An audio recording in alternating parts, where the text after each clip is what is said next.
Hola, ¿qué tal? ¿Cómo están? Muy buenas noches con todos. Ante todo, bienvenidos a este nuevo seminario web. El día de hoy tenemos un tema de ingeniería, ¿no? Simétrica Ingeniería es quien ha preparado y organizado esta nueva conferencia. Y bueno, pues ante todo, para las personas que recién nos visitan por primera vez, recuerden que Simétrica es una empresa de capacitación que actualmente ofrece cursos de extensión profesional para arquitectura e ingeniería, y básicamente nos enfocamos en cursos de diseño asistido por computadora, ¿no? Es decir, cursos que tienen énfasis en aspectos teóricos, pero que además les brindan herramientas de manejo en software, como puede ser los programas de CSI, los programas de Autodesk, como hoy en día hemos visto los cursos de Revit, ¿no? Y así también nos hemos involucrado en cursos más especializados como el Civil 3D y el CSI Bridge, ¿no? Solo por poner algunos ejemplos. Al final de la charla de hoy día les voy a brindar información más detallada sobre las actividades de Simétrica. Bueno, entonces el día de hoy quiero presentar justamente el tema de hoy, si me permiten compartir el fondo del tema. Deme un segundito, que estaba tratando de ubicarlo. Bueno, a ver, voy a presentar entonces el webinar que hemos titulado La Ingeniería de Puentes y el Diseño Asistido por CSI Bridge, ¿ok? Que será dictado por el ingeniero José Manuel Basilio Balqui, con quien justamente hemos organizado también un curso, ¿ya? Y que al final les voy a brindar detalles al respecto, y les voy a leer un breve resumen de la hoja de vida de nuestro expositor. Él es ingeniero civil de la Universidad Ricardo Palma, con especialidad en estructuras y puentes. Él tiene amplia experiencia en el desarrollo de proyectos viales, ¿no? Además, un dominio a nivel de docencia y de experiencia profesional en las especificaciones AASHTO LRFD, ¿no? Que son las especificaciones de diseño por factores de carga y resistencia para el diseño de puentes. Tiene experiencia en diseño de puentes en concreto armado, concreto preesforzado y acero estructural, así como también en evaluación estructural de puentes mediante la metodología AASHTO LRFR y reforzamiento estructural de puentes con fibra de carbono. Así que, profesor Basilio, le doy una cordial bienvenida y lo dejo en el control de la sala para que brinde su conferencia. Solo quiero agregar que yo, como moderador, voy al final a pasarle las consultas. A los que están aquí presentes me pueden hacer las consultas a través del chat, o al final de la conferencia también les damos opción para que usen el micrófono, ¿no? Y puedan plantear las consultas directamente. Adelante, ingeniero Basilio. Gracias, estimado José. Buenas noches con todos los presentes. Bueno, como ya lo dijo el amigo José, quien les habla es el ingeniero José Manuel Basilio Balqui. Soy ingeniero civil egresado de la Universidad Ricardo Palma. Y bueno, durante mi desarrollo profesional, pues me he especializado en la ingeniería estructural de puentes. Bien, y adicionalmente, pues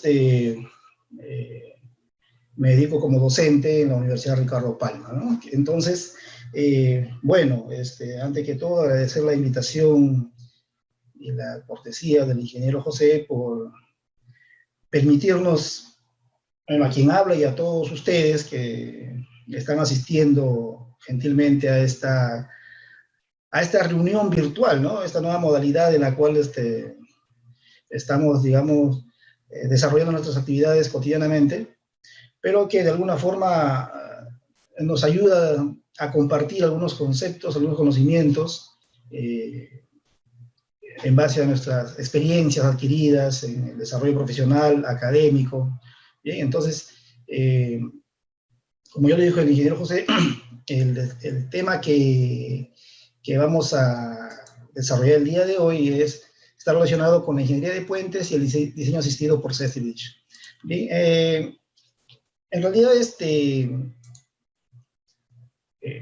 la ingeniería de puentes pues, es un tema muy amplio. Ahí vamos a compartir la pantalla para poder transmitir la información. Al parecer, aquí está. Al parecer, de acuerdo a la lista de asistentes al evento, tenemos inscritos amigos, colegas, alumnos, exalumnos, tanto del Perú como de otros países, lo cual, bueno, dice mucho de la importancia de la ingeniería de puentes a nivel nacional y también en el exterior, ¿no? Porque la ingeniería de puentes sí es una rama de la ingeniería civil que realmente tiene un gran impacto, un alto impacto en la sociedad, ¿no? O sea, a veces vemos solamente a los puentes como una obra, como una construcción a cargo de un ingeniero, ¿no? Pero no le damos un enfoque más grande, un enfoque global en el que el puente en realidad es una estructura, es una obra en la cual pues hay un único beneficiado que en realidad viene a ser la sociedad, ¿no? Porque de acuerdo a la solución que le brindamos o que desarrollamos con la construcción de un puente, con el diseño, con el mantenimiento, el reforzamiento, en fin, en diversas áreas que le podemos dar a la ingeniería de puentes, estamos brindando, digamos, beneficios a la sociedad, ¿no? Beneficios que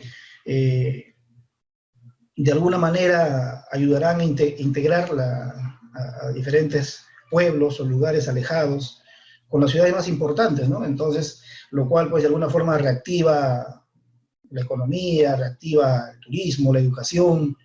Entonces, por eso es que, desde mi punto de vista, es muy importante que no solamente, digamos, ingenieros civiles, sino la sociedad en general esté muy relacionada o muy involucrada con respecto a la ingeniería de puentes, ¿no? Porque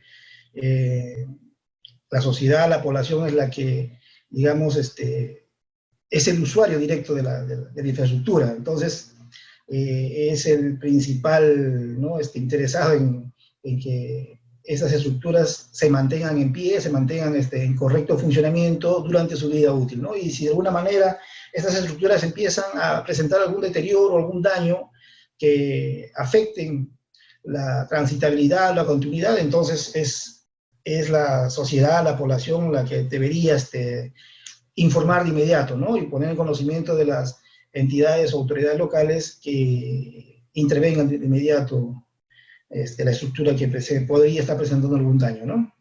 Y de igual manera, si se requiere algún puente, algún lugar, a través de sus autoridades locales, pues solicitarlo, ¿no? Para que se vean beneficiados con la construcción de una estructura, ¿no? del tipo puente. Bien, el contenido elaborado para esta presentación, bueno, vamos a tocar 5 puntos. Bien, algo rápido, algo sucinto, porque pues, debido al escaso tiempo que tenemos, pues bueno, tenemos que resumir un poco, ¿no? Los temas, pero sería pues adecuado que esto lo toquemos a detalle, ¿no? Con la finalidad pues de que los futuros ingenieros civiles que estén interesados en la ingeniería de puentes, pues tengan mayor alcance y se ven involucrados con esta especialidad, ¿no? De la ingeniería civil, que en realidad es muy amplia. Yo la comparo a veces con la medicina, porque en la ingeniería estructural de puentes nunca se deja de investigar, ¿no? Siempre hay que estar estudiando, buscando información, nuevos conocimientos, actualizaciones, ya sea de conceptos teóricos, actualizaciones de uso de software, aprender a diario, ¿no? Tanto en la universidad, donde a veces uno dicta clases o va como alumno o en el campo laboral, ¿no? Entonces siempre estamos aprendiendo algo nuevo. Bien. Entonces los 5 puntos, bueno, lo tienen ahí en la pantalla: es ingeniería de puentes, desafíos para diseño y construcción de puentes, especificaciones para diseño de puentes, reforzamiento de puentes y el análisis de puente asistido con C-Service, ¿no? Que es, digamos, el software, un software de ayuda para el ingeniero estructural. Bien, entonces, a ver, con respecto a la ingeniería de puentes, podemos decir que involucra muchos aspectos de la ingeniería estructural, muchos temas de la ingeniería que a lo largo de muchos años ha aportado mucho para que los ingenieros civiles de alguna forma podamos mejorar o actualizar no solamente para la ingeniería de puentes, ¿no? Sino también en cualquier otra rama de la ingeniería. Vamos a ver, por ejemplo, la mejora en la tecnología de los materiales, ¿no? Porque a medida que vayamos construyendo, diseñando y construyendo puentes de mayor envergadura, puentes más importantes, de grandes luces, vamos a requerir de materiales adecuados, ¿no? Que brinden la resistencia a la estructura que estamos construyendo, ¿no? Que estamos proyectando, ya sea en el campo del concreto armado, del concreto preesforzado o del acero estructural.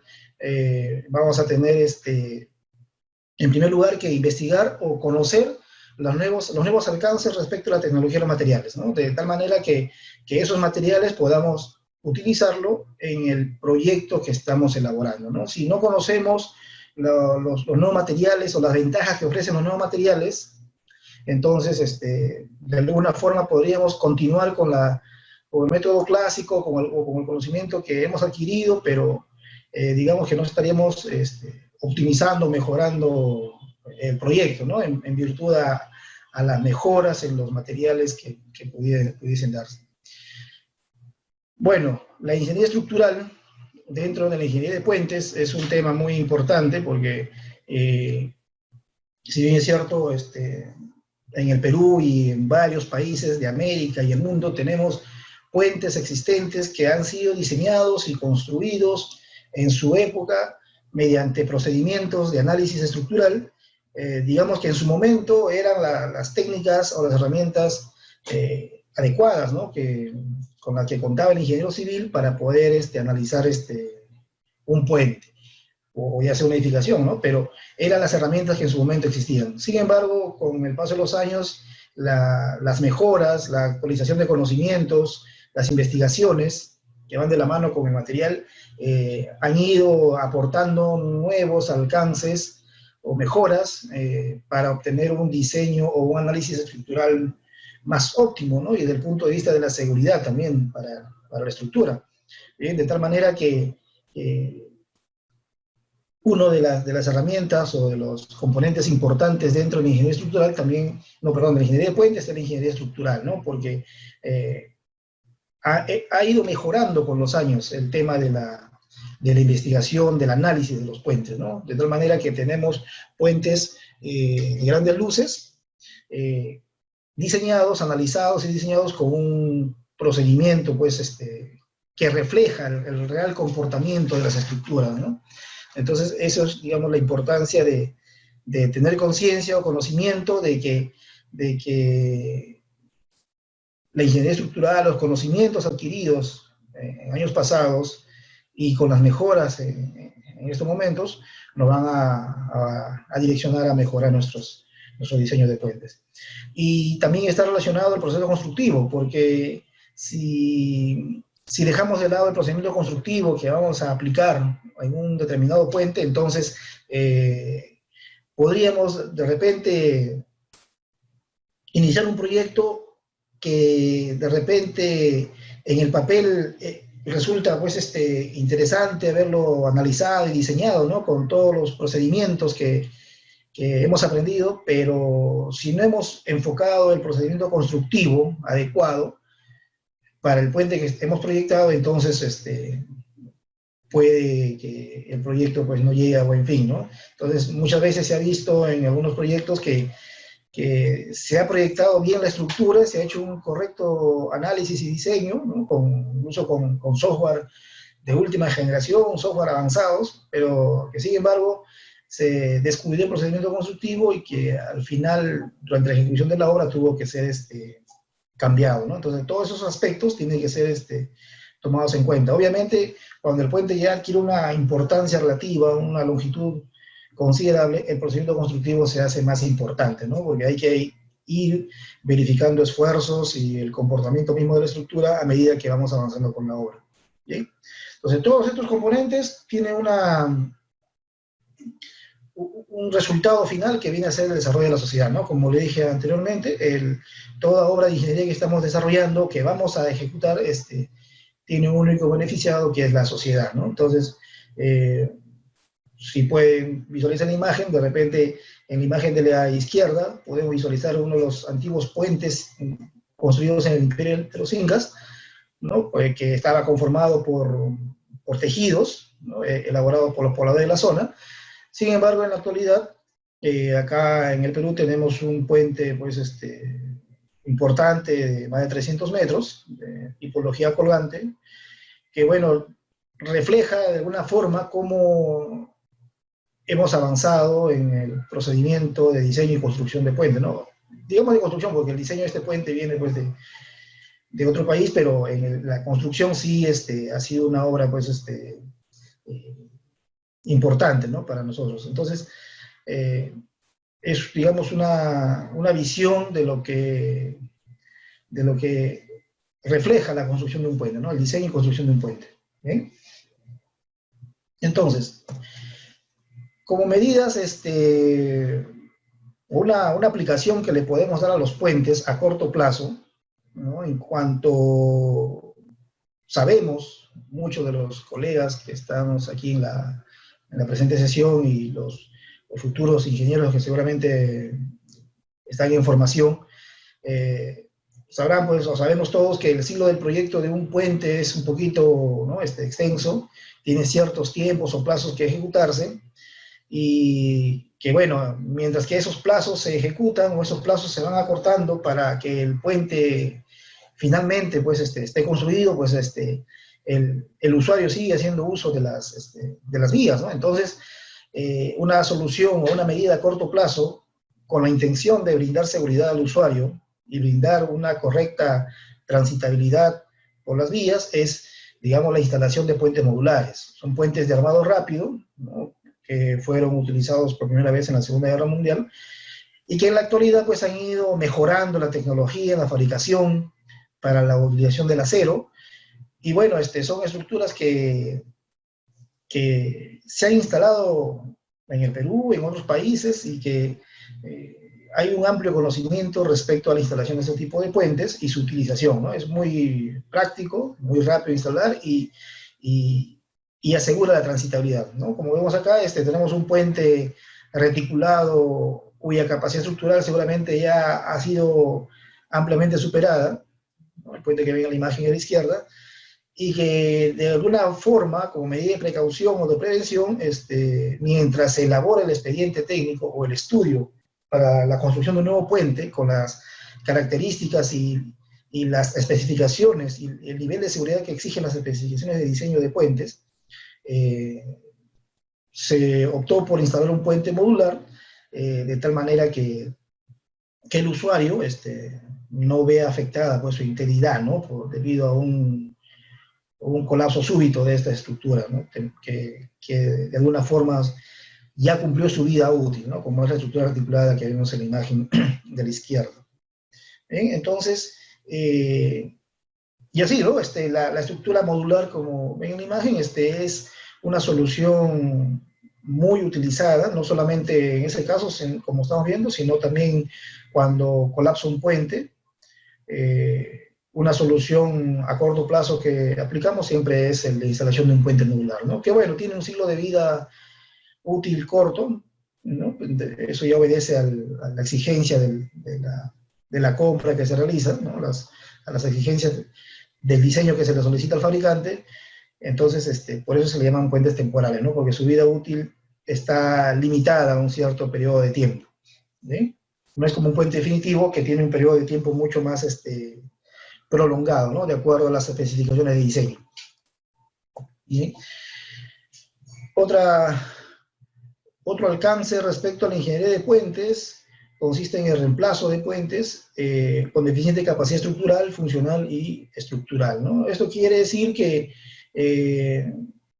nosotros tenemos muchos puentes construidos a nivel nacional y, como dije, también en todo el ámbito mundial, y que de alguna forma en su momento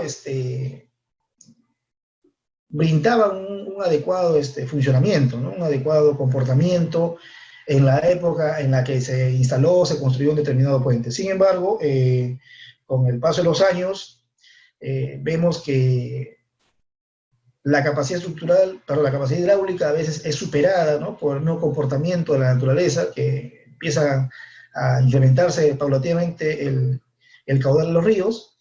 De igual manera, ¿no?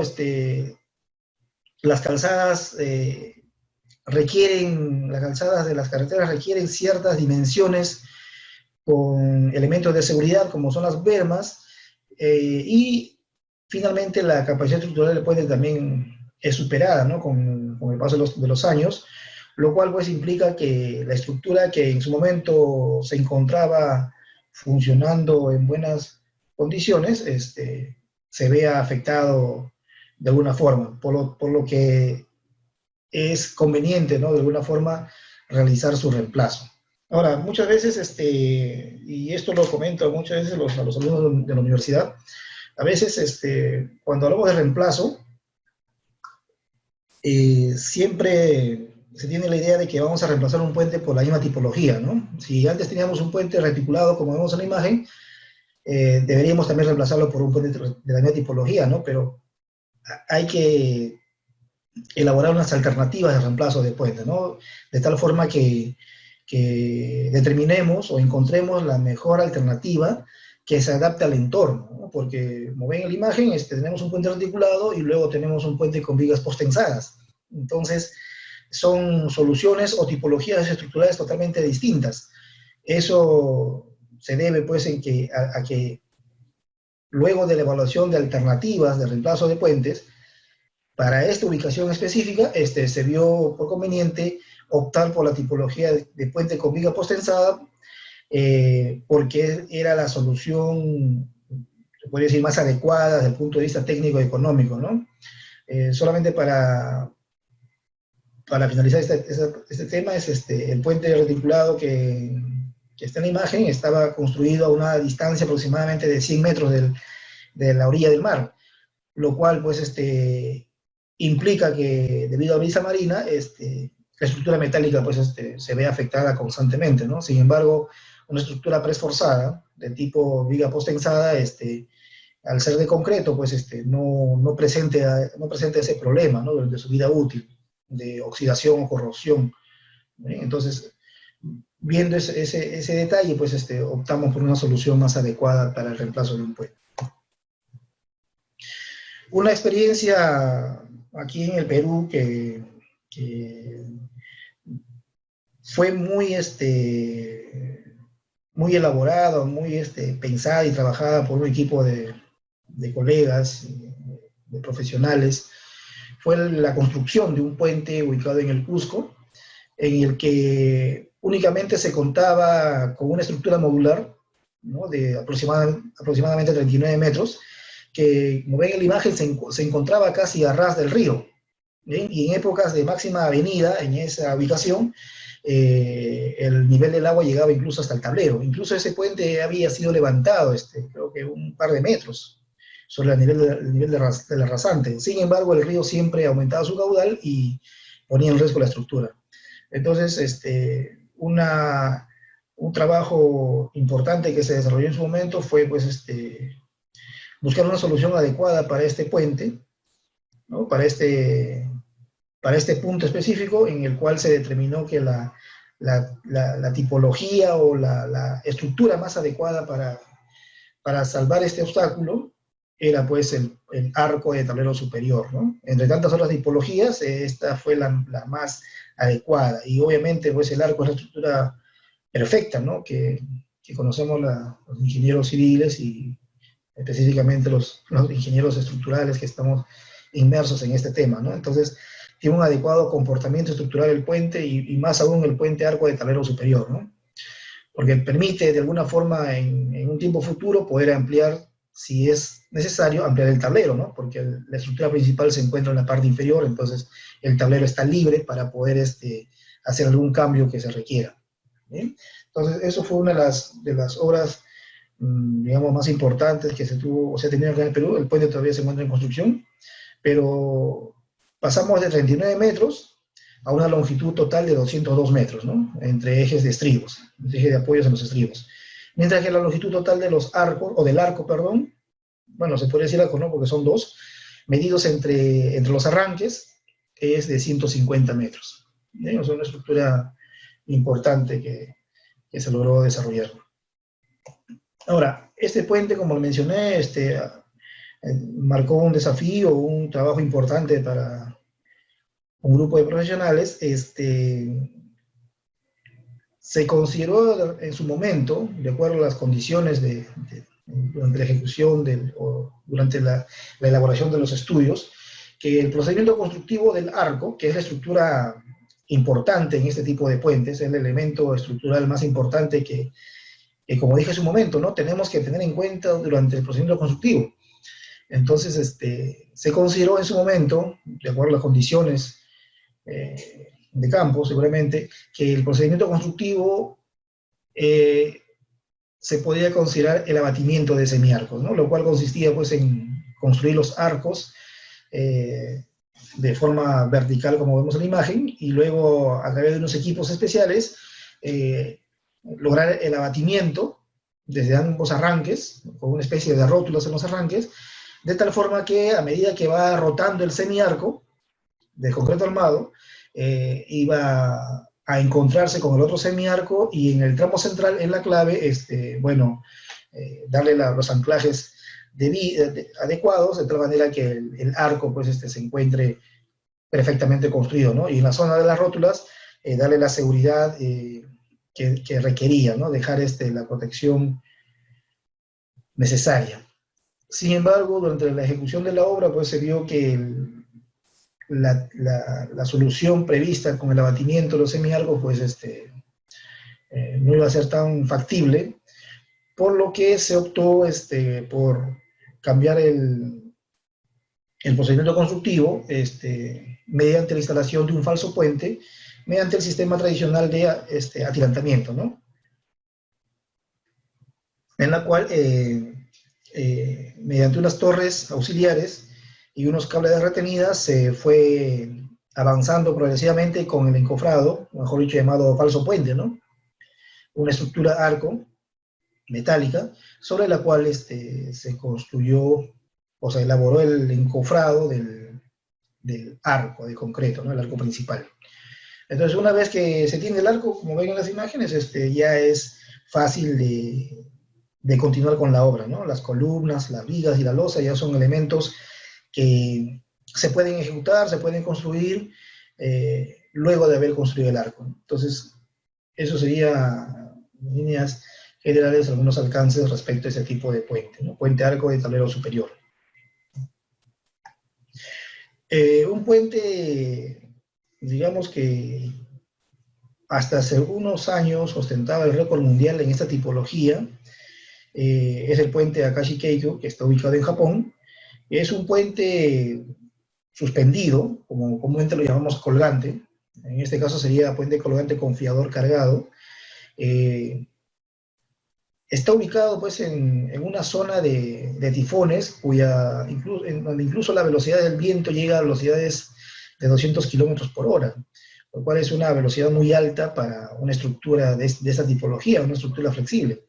Entonces, y más aún para la longitud que se está considerando, ¿no? De 3.911 metros, y un vano central de 1.911 metros.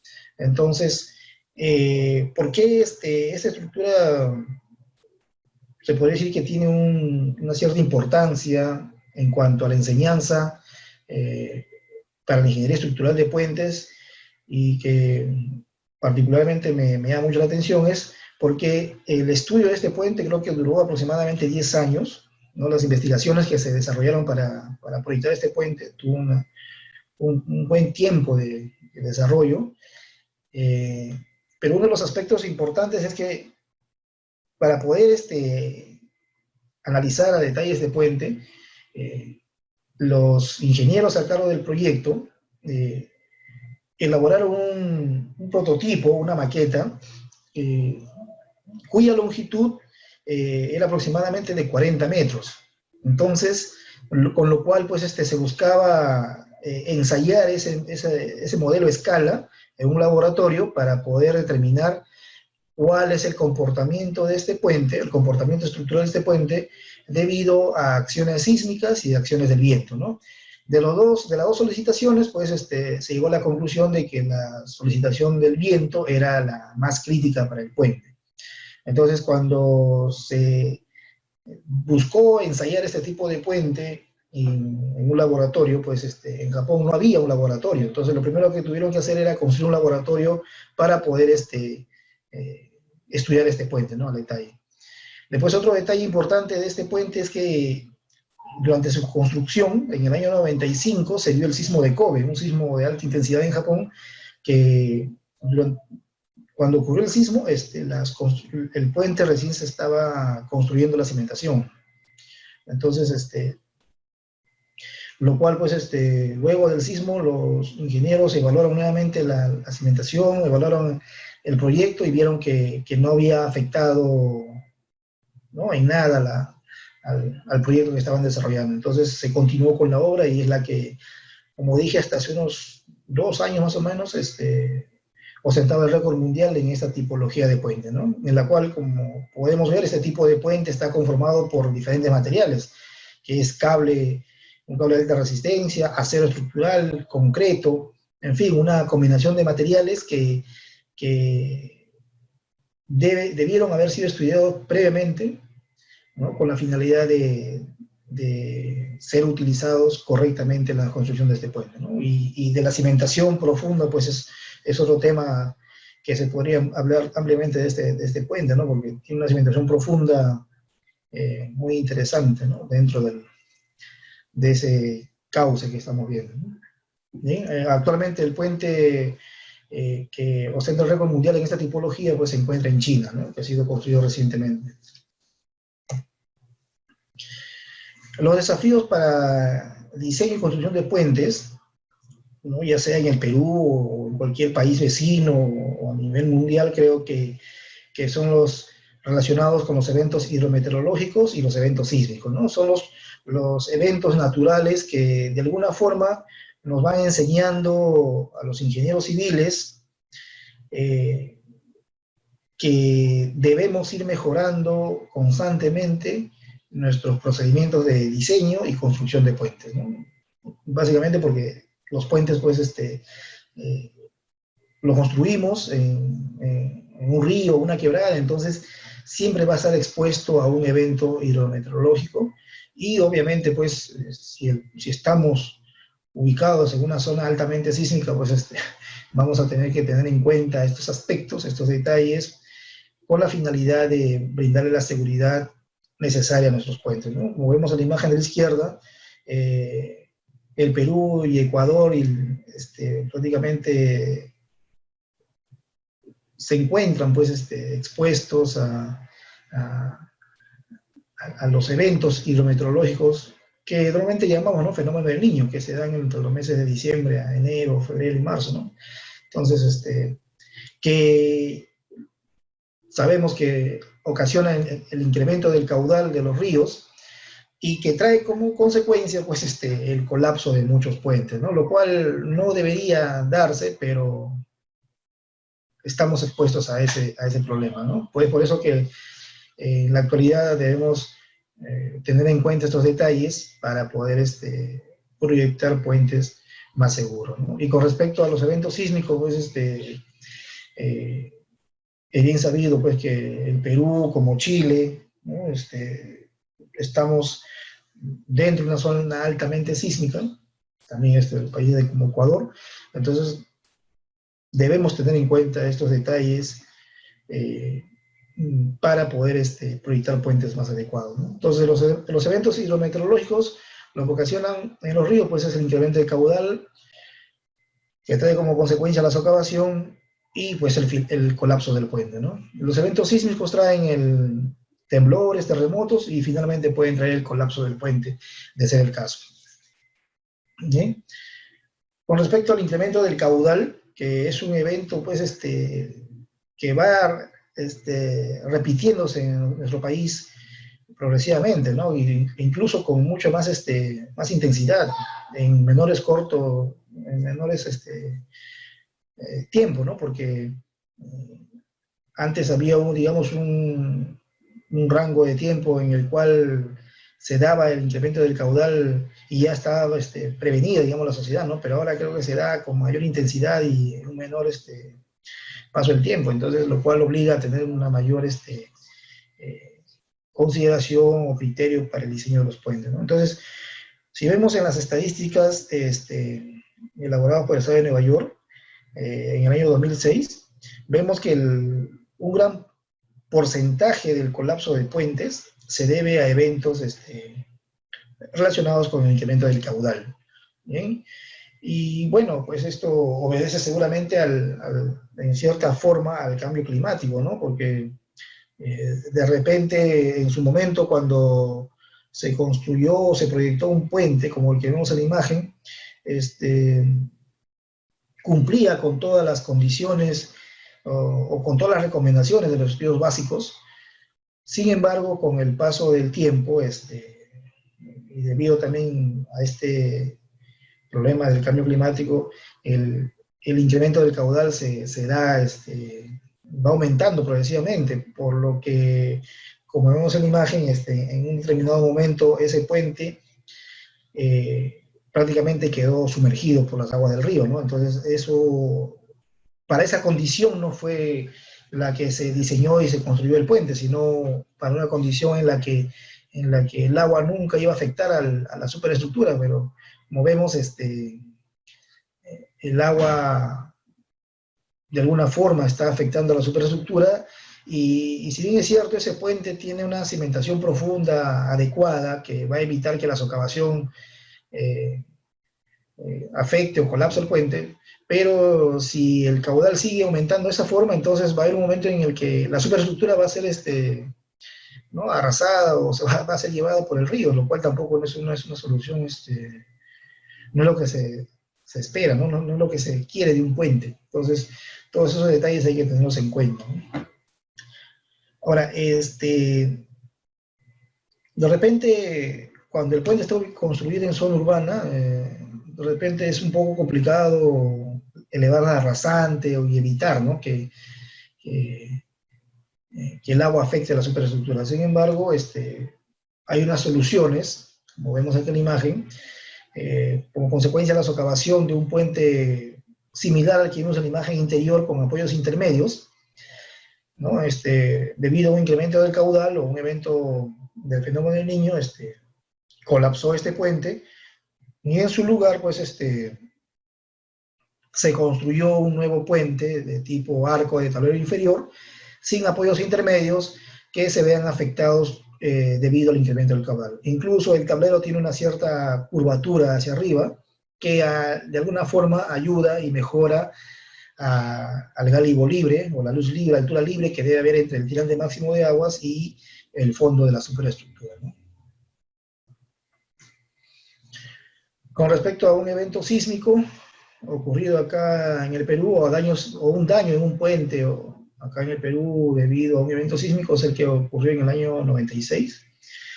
El puente Los Baños, ubicado en Tacna, que es de tipología continua, pero no empotrada en la subestructura o en los pilares, sino está apoyada en los pilares y los estribos. Se desplazó, digamos, el pilar, como ven en la imagen, lo cual pues hizo que se pierda el eje vertical, ¿no? Que inicialmente mantenía el puente. Y de igual manera, ¿no? Debido a ese desplazamiento, el concreto en el tope sísmico se vio afectado, y también el empotramiento del pilar con la zapata también se vio afectado debido a la presencia de fisuras y grietas, ¿no? Entonces, son se podría decir, las enseñanzas o las lecciones que nos dejan los sismos, ¿no? Por lo que en la actualidad, pues, cuando se proyecta un puente, se tiene en cuenta todos estos aspectos y los nuevos códigos o las nuevas recomendaciones para diseñar un puente en una zona altamente sísmica, ¿no? De repente ese puente que vemos en la imagen, en su momento, pues, tenía un adecuado comportamiento para una intensidad sísmica, pero a medida que pasan los años, pues, y ante la ocurrencia de un sismo de alta intensidad, bueno, aparentemente el puente no tuvo una buena respuesta, ¿no? Después, como consecuencia digamos, a manera de prevenir los efectos del sismo en una estructura importante, en el viaducto del tren eléctrico, específicamente en el tramo 1, que fue construido ya por los años 80, de repente en su momento cumplía con las condiciones técnicas que requería el proyecto, ¿no? Cumplía con el diseño, con el análisis adecuado o acordes para las exigencias de la época. Sin embargo, cuando se retomó la obra, se continuó con la obra del tren eléctrico, y más aún, en la obra del tren eléctrico, cuando se retomó fue en el año 2011, y más aún con las lecciones aprendidas del año 2010, con el sismo de Valparaíso en Chile, en la cual muchos puentes o muchas estructuras y viaductos ubicados en zona urbana colapsaron debido a este sismo de gran intensidad, es que se tuvo a bien reforzar la estructura y hacer una evaluación integral de la estructura o del viaducto del tren eléctrico, ¿no? El tramo que había sido construido por los años 80. Como vuelvo a repetir, en su momento tal vez cumplía con un adecuado diseño estructural, ¿no? Pero que a la fecha, debido a los cambios, a las nuevas exigencias en el diseño de estructuras, y sobre todo en zonas urbanas, y más aún si nos encontramos en una zona altamente sísmica, demandaba ciertas verificaciones que llevaron a que se refuerce esta estructura, ¿no? Tanto la cimentación como los pilares de apoyo intermedio, ¿no? La cimentación, pues, inicial, si vemos aquí en la imagen, tenía una forma escalonada. Entonces, con la acción del sismo, que obviamente tiene que ser resistida de alguna forma por los pilares y transmitida a la cimentación, por la acción del sismo, esta cimentación pues quedaba, digamos, insuficiente, ¿no? Por lo que se tuvo a bien un reforzamiento de la zapata. Y obviamente también se tuvo que reforzar los pilares. Lo único que no se reforzó fue la superestructura, ¿no? Las vigas sí mantenían su capacidad estructural para las condiciones actuales del tren eléctrico. ¿Bien? Lo que se reforzó debido al incremento o al esperado sismo que se pudiera dar, era la cimentación y los pilares, ¿no? Para los pilares se aplicó fibra de carbono en varias capas, y para la cimentación se ensanchó la zapata, colocando malla de refuerzo adicional y adicionalmente unas barras tensoras que se encargaban de asegurar, se podría decir de esa forma, la zapata antigua con la zapata nueva, ¿no? Con la ampliación, porque, como saben, hay un concreto antiguo y un concreto nuevo, ¿no? Lo cual, pues, requería un refuerzo adicional, y para eso se consideró la colocación de unas barras tensoras. ¿Bien? Con respecto a las especificaciones para diseño de puentes, bien, en el Perú, bueno, mejor dicho, un aspecto conceptual es que en los códigos o las normas de diseños de puentes o las especificaciones de diseño de puentes, ya sea propios o extranjeras, se trata de encontrar o de obtener una carga de diseño estandarizada. Esta carga viva, ¿no?, que utilizamos para el análisis de los puentes, tiene que de alguna forma representar el comportamiento estructural de los puentes, tiene que reflejar el comportamiento estructural de los puentes debido al tránsito de vehículos reglamentarios, ¿no?, vehículos de tránsito habitual por las carreteras. Entonces, como en las carreteras tenemos vehículos de diferentes configuraciones y de capacidad de carga, analizar un puente con estas cargas, pues, sería un trabajo muy extenso, ¿no?, porque tenemos diferentes configuraciones vehiculares. Entonces, en vista de esto, en los diferentes códigos de análisis estructural de puentes, se tiene a bien establecer cargas estandarizadas que de alguna forma en su momento van a garantizar que la estructura que se va a proyectar, pues, cumpla un adecuado comportamiento, ¿no?, ante el tránsito de las cargas vehiculares de la época. Sin embargo, a medida que va avanzando el tiempo, la fabricación de nuevos vehículos con mayor capacidad de carga, obligan a que los códigos de diseño de puentes también se actualicen, ¿no? Realicen actualizaciones o mejoras para que los nuevos puentes también tengan la capacidad estructural de resistir el nuevo incremento de cargas en los vehículos, ¿no? Entonces, de esa forma, la ingeniería de puentes va actualizando sus conocimientos, sus conceptos, con la única intención de dar a la sociedad una estructura, pues, un puente adecuado, ¿no? Que no presente daños durante su vida útil, ¿no? No tenga un problema, no se vea afectada la transitabilidad debido, pues, a daños o a colapsos imprevistos. Entonces, en el Perú, pues, se ha empleado durante muchos años las especificaciones americanas AASHTO estándar para el diseño de puentes, obviamente, en la cual se tienen en cuenta las consideraciones y las condiciones bajo la cual se diseñan los puentes que iban acorde a la realidad de la época, ¿no?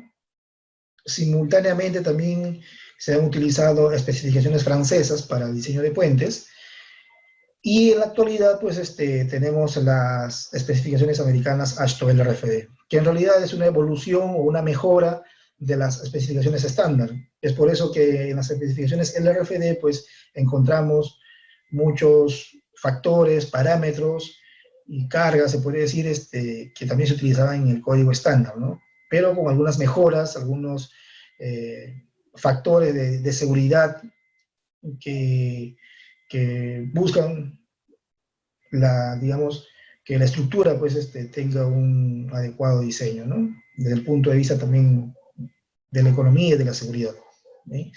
Entonces, en estas tres especificaciones, pues, se encuentran establecidas las sobrecargas de diseño de puentes que en su momento eran acordes para el diseño de estas estructuras, ¿no?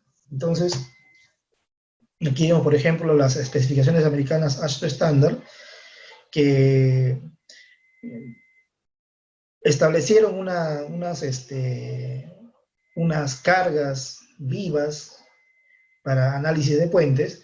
Incluso estas cargas que vemos aquí son cargas más actualizadas, digamos, desde el año 44, porque antes del año 44 había otras cargas de diseño de puentes que solamente consistían en dos ejes, ¿no? Entonces, que llevan la nomenclatura de H15, H20 y H20, no, H25 no había, incluso era H10, H15 y H20. Luego, cuando se cambió la configuración a tres ejes, que representaba o reflejaba un semi-trailer, que como comúnmente lo conocemos, se le agregó la letra S para identificar a esta configuración, ¿no?, vehicular. Entonces, en estas especificaciones, pues, se encontraban estas cargas de diseño, estas sobrecargas de diseño para puentes, y también, como en esas épocas, pues, no había uso de software, como en la actualidad sí tenemos, ¿no? Eso es lo que empecé diciendo, ¿no? Hay mejoras en la ingeniería estructural, mejoras en la investigación, que ayudan a tener estructuras diseñadas adecuadamente. Entonces, como en su momento, o en ese momento, cuando se establecieron estas especificaciones para diseño de puentes en Estados Unidos, y que nosotros hemos adoptado en su momento, como no había uso de software, se tenía que utilizar procedimientos de análisis simplificados, ¿no?, que de alguna forma ayudaban al ingeniero estructural, y de esa forma o con ese procedimiento fue que se elaboraron muchos proyectos de puentes que en la actualidad aún siguen prestando servicio. ¿Bien? Entonces, con esos métodos simplificados que eran de uso, pues, o de conocimiento de los ingenieros estructurales, tanto para vigas exteriores como para vigas interiores, habían procedimientos de cálculo de los llamados factores de concentración de cargas, o también llamados factores de distribución de cargas, que nos ayudaba a determinar, o ayudaba a los ingenieros de la época a determinar cuánto es lo que recibe cada viga, en el caso de un puente con vigas, de las acciones internas, llámense fuerzas cortantes o momentos flectores, de la sobrecarga viva que se emplearan, ¿no? Que se empleaban para el análisis de la estructura. Bien, eso con respecto a esta sobrecarga, ¿no? Que ya lo comento porque forma parte de la evolución o de las mejoras en la ingeniería de puentes que involucra aquí al Perú, ¿no? Me imagino que también en países vecinos, ¿no? Que también van actualizando sus conceptos. Respecto a las especificaciones francesas, también es un documento elaborado pues, en ese país en el cual también consideraba un tren de cargas totalmente distinto al tren de cargas del Ashto estándar, ¿no? Con otras cargas, con otros pesos por ejes y otra separación entre ruedas, como podemos ver en la imagen anterior, es totalmente diferente, ¿no? Aquí vemos un solo vehículo, que es un semi-trailer con unas cargas por ejes para la configuración HS15, HS20 y HS25, y el camión francés conocido como C25 y C30, ¿no? En realidad son varias configuraciones francesas, pero estoy citando acá, digamos, a la más importante, porque hay otras configuraciones vehiculares que son de menor capacidad, que obviamente son para rutas o para puentes ubicados en bajo volumen de tránsito, ¿no? ¿Por qué cito estas dos cargas del código francés? Porque son las cargas que se han utilizado para el análisis y diseño de puentes en el Perú, en su momento, no en la actualidad, sino hace muchos años, ¿no? En la cual también en estas especificaciones se tenían indicados cómo era, digamos, el cálculo de los coeficientes de impacto y los cálculos de los factores de concentración de cargas, ¿no? De las vigas. Entonces, en estos documentos encontramos las especificaciones para el diseño de los puentes. Finalmente, de acuerdo a las especificaciones de diseño de puentes, tenemos también el código AASHTO LRFD, que es como dije hace un momento, una actualización del código estándar, en la cual se establece un nuevo sistema de cargas denominado HL93, que, digamos, refleja un mejor comportamiento o ayuda a que los puentes sean diseñados de una forma más adecuada, ¿no? Porque, como dije hace un momento, debido al incremento del tránsito vehicular, a las mejoras en la fabricación de vehículos, entonces la capacidad de carga de los vehículos también se ve incrementada, por lo tanto, los puentes tienen que ser diseñados acordes con estas nuevas exigencias, ¿no? Entonces, en eso consiste las especificaciones AASHTO LRFD, en mejorar no solamente el tren de cargas estandarizado para el diseño de puentes, sino también en todo lo que se refleja a los factores de seguridad para el puente, ¿no? Solamente para resumir un poco este tema de las especificaciones AASHTO LRFD, los diseños de los puentes tienen que cumplir los estados límites que acá se recomiendan, ¿no? Que son el estado límite de servicio, fatiga y fractura, resistencia y evento extremo. Los 4 estados límites, según la tipología de puente y el nivel de exigencia que le estamos dando al diseño. Entonces, son las recomendaciones y cada estado límite tiene unas verificaciones, unos estados de cargas, unas condiciones que tiene que ser, digamos, adecuado, aceptado por el ingeniero estructural, de tal manera que el puente pues, esté diseñado y cumpla con las exigencias que exigen el código AASHTO LRFD. Entonces, como consecuencia de tener en nuestras carreteras puentes construidos con diferentes especificaciones de diseño, como son de las especificaciones estándar, de las especificaciones francesas. Tenemos, por ejemplo, en esta ruta, aquí que va hacia el interior del país, puentes que, como vemos en los cuadros, tenemos puentes que en total son 30, con diferentes tipologías, con 12 tipologías, de las cuales 2 puentes han sido diseñados en su momento con la sobrecarga HC15, 19 puentes con HC20 y 9 puentes con la sobrecarga francesa C30, ¿no? Asimismo, también tenemos de este inventario 23 puentes con planos y 7 puentes sin planos. Entonces, ¿por qué es importante conocer se puede decir, esta estadística o estos cuadros de los puentes en esta determinada ruta, entre tantas que puedan haber, ¿no? Porque esto nos va a orientar o a tener un conocimiento, un alcance mayor de que tenemos puentes que de alguna forma tienen que ser intervenidos, ¿no? A corto, a mediano o largo plazo. Como pueden ver en las imágenes, en las gráficas, en las curvas, para ciertas longitudes, ¿no?, que ven en las imágenes, la sobrecarga HL93, que es la sobrecarga vigente para el diseño de puentes del código H del RFD, presenta o genera mayores, digamos, momentos flectores en comparación con la sobrecarga HC20, HC25, C25 y C30, ¿no? Las dos cargas de la imagen superior son del código estándar y las imágenes inferiores, o las curvas inferiores, son del código francés. Entonces vemos que la sobrecarga HL93 da mayores resultados o mayores momentos flectores, lo cual pues estaría indicando que los puentes que vemos en los cuadros, que pues son de HC15, HC20 y C30, pues estarían por debajo de las exigencias actuales para diseño de puentes.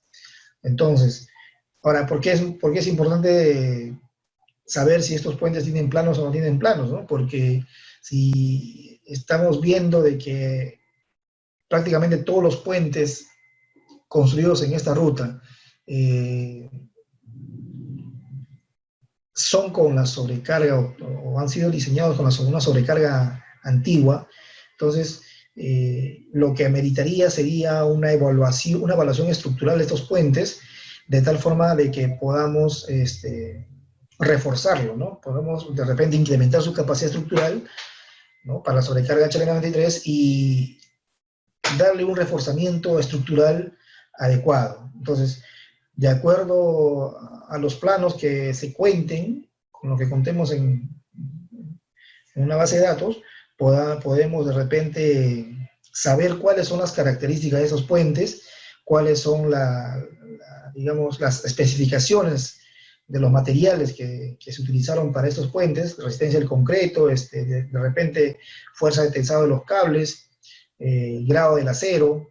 Entonces, todos esos parámetros nos van a servir para poder determinar la capacidad nominal de las estructuras y que nos van a conllevar a determinar el reforzamiento estructural que requiere el puente, ¿no? De repente, como una solución a mediano plazo, en tanto se puedan elaborar los estudios definitivos para el reemplazo de un puente con la sobrecarga de diseño HL93, ¿no? Entonces,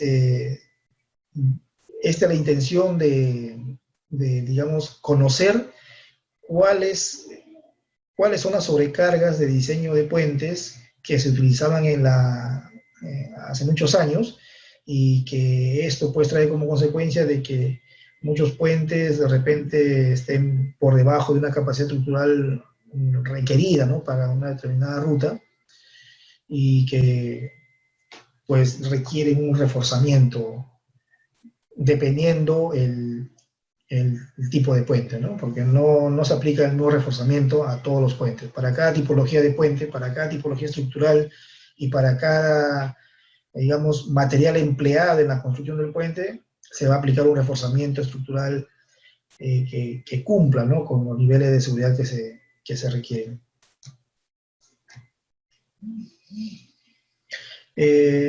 Con respecto al reforzamiento de los puentes, que es, digamos, consecuencia de lo visto anteriormente, ¿no?, que conlleva, ¿no?, a tener puentes con, de repente, diferentes sobrecargas de diseño y con diferentes capacidades nominales no acordes con las exigencias vigentes. Entonces, hay una parte de la ingeniería de puentes que es muy importante y que demanda de alguna forma un mayor trabajo que un diseño, porque diseñar un puente es, digamos, tiene su trabajo, tiene un nivel de inversión de tiempo y de esfuerzo, pero el reforzamiento de un puente se puede decir que es un punto de la ingeniería muy importante, que primero tenemos que estudiar adecuadamente al puente y ver cuál será el reforzamiento más adecuado, porque hay que tener en cuenta de que el reforzamiento del puente pues,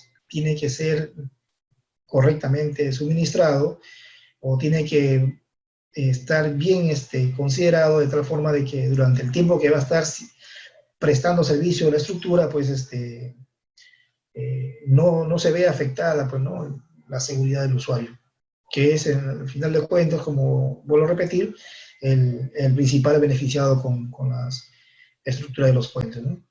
Ahora, los reforzamientos que se aplican en los puentes pueden ser de varios tipos, ¿sí? Y pueden darse de diferentes puntos de vista, porque, como podemos ver acá, ¿no? Tenemos apuntalamientos definitivos, reforzamientos con barras o planchas y reforzamiento con fibra de carbono. Esto va a depender pues, del nivel de inversión, ¿no? Factores técnicos o la carga que va a transitar por la estructura, porque,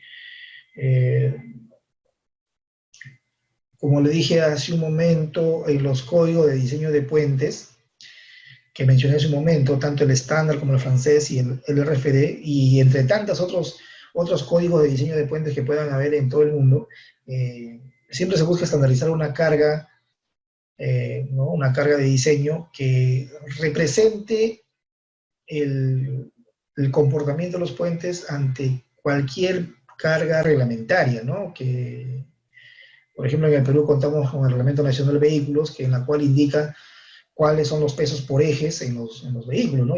Que están autorizados a transitar por las carreteras, cuyo peso máximo es de 48 toneladas. Sin embargo, también existen vehículos llamados especiales, cuya capacidad de carga es mucho mayor, llegando a cargas mayores a 200 toneladas. Entonces, este tránsito de estos vehículos son, digamos, restringidos y cuando va a transitar requiere un permiso especial solicitado a la entidad competente. Entonces, en muchos casos, cuando va a ir de un lugar a otro, estos vehículos llamados especiales no tienen, muchos son de tránsito eventual, entonces para esa condición se busca un reforzamiento que en su momento, pues, digamos que es el más adecuado, ¿no? También por el nivel de inversión. A veces no optan por un reforzamiento, sino por un apuntalamiento. Entonces, es debido a que esta carga, pues, es eventual, no es de tránsito diario, ¿no? Entonces,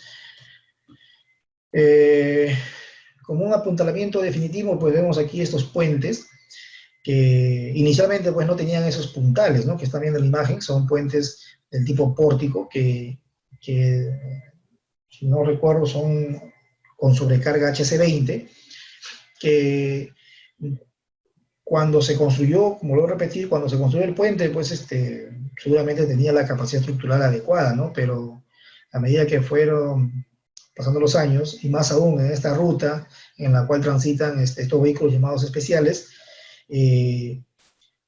obligan pues que se evalúe la capacidad del puente y al darse el caso de que el puente no tenga capacidad estructural, se puede pues optar por un reforzamiento, ¿no? Ya sea con los puntales o con fibra de carbono. Entonces aquí ya se toma una decisión, ¿no? Entre varios actores, de tal manera de que se pueda llegar a un reforzamiento, un apuntalamiento adecuado, ¿no? Para la estructura.